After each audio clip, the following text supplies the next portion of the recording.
example, let's say that you receive these instructions before you take off.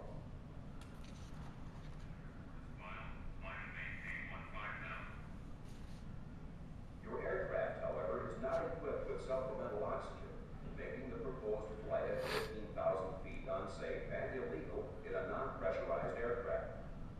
In this case, you need to request an amendment to your altitude prior to departure. Sometimes the clearance you receive is different from the one you requested. For this reason, pay close attention when copying and note any changes from your planned route. You should not attempt to copy the information when you're in the process of taxiing or performing other flight duty. That's important. People do it though.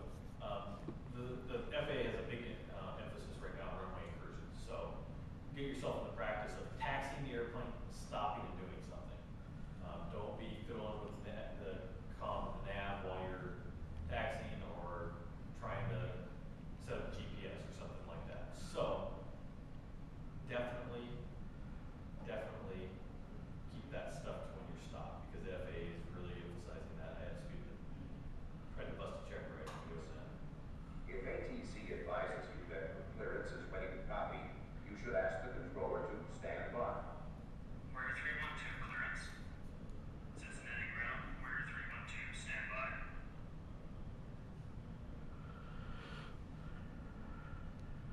Cincinnati ground, Warrior 312 ready to copy. Warrior 81312 is cleared to the Greater Pittsburgh Airport. Looking 1 departure, Appleton transition, NS file. Maintain 2,500.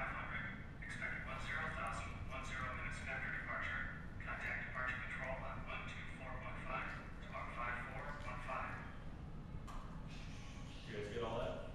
What did you say? What altitudes were there? How come they don't wear headsets in this? Oh, this is some old school junk. Yes, this is old school stuff. I'm not sure.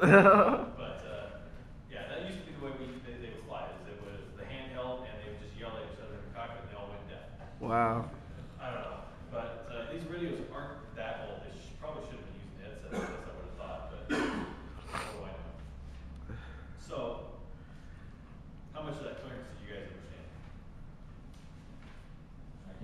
Can you play it back again? Who's supposed to do something? Supposed to do something. Roger, Warrior 81312 is cleared to the Greater Pittsburgh Airport. Looking 1 departure, Appleton transition, NS file. Although a complete readback isn't required, you're expected to read back altitude assignments and any instructions requiring verification.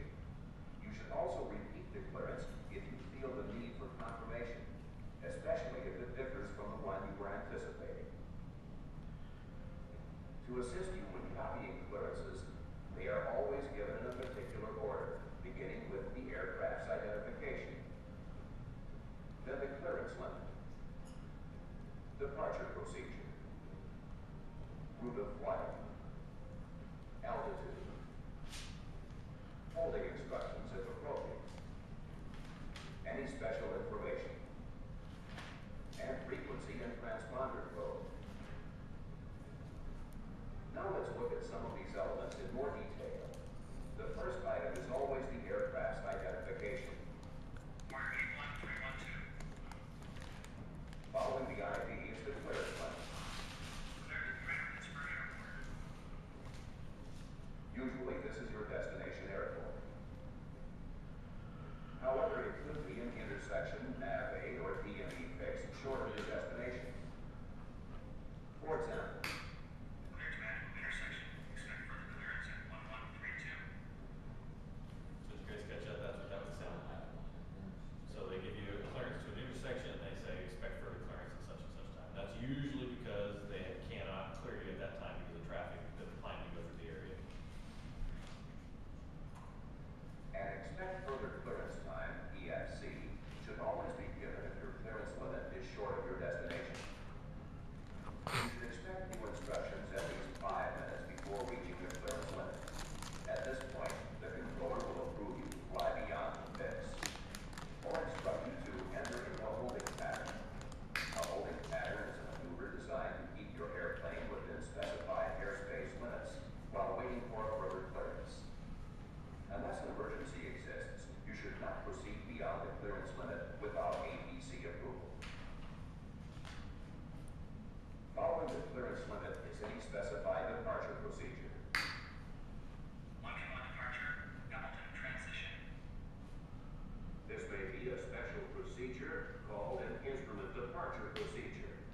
altitude to fly after takeoff. Radio.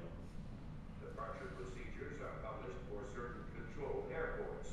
Each has a procedure name followed by a number. This example shows the Lunken 1 departure at Cincinnati. Departure procedures will be covered in more detail in a later program. The route of flight is the next item. When there are no changes in your filed route, ATC may just clear you as filed. Note that this only applies to the route portion of your flight plan. Also notice that even though the departure procedure is part of your flight plan route, it was still given as a separate item in the clearance. When the clearance is not as filed, ATC route instructions may contain any combination of designated airways, VOR radials, courses, or radar vectors. The next item is the assigned altitude. Maintain 2,500. Expect 10,000. 10 minutes after departure. You will always get an assigned altitude even if you've been cleared as filed. However, instead of a specific altitude, you can request VFR on top. This allows you to remain on an IFR flight plan that lets you fly at any VFR cruising altitude, from the minimum IFR altitude up to but not including 18,000 feet, as long as you're able to stay in VFR conditions. When necessary, holding instructions are the next item in your clearance. Unless the pattern is charted, holding instructions contain the following: direction of hold in relation to the holding fix, the name of the fix, and the radial, course, bearing, or airway which you are to hold on. Finally, the holding instructions contain an expect further clearance time. Hold southwest of Anvil intersection on Victor 115. Expect further clearance 1132. You guys will learn a lot more about this. The final items in the clearance are the assigned radio frequency and transponder code.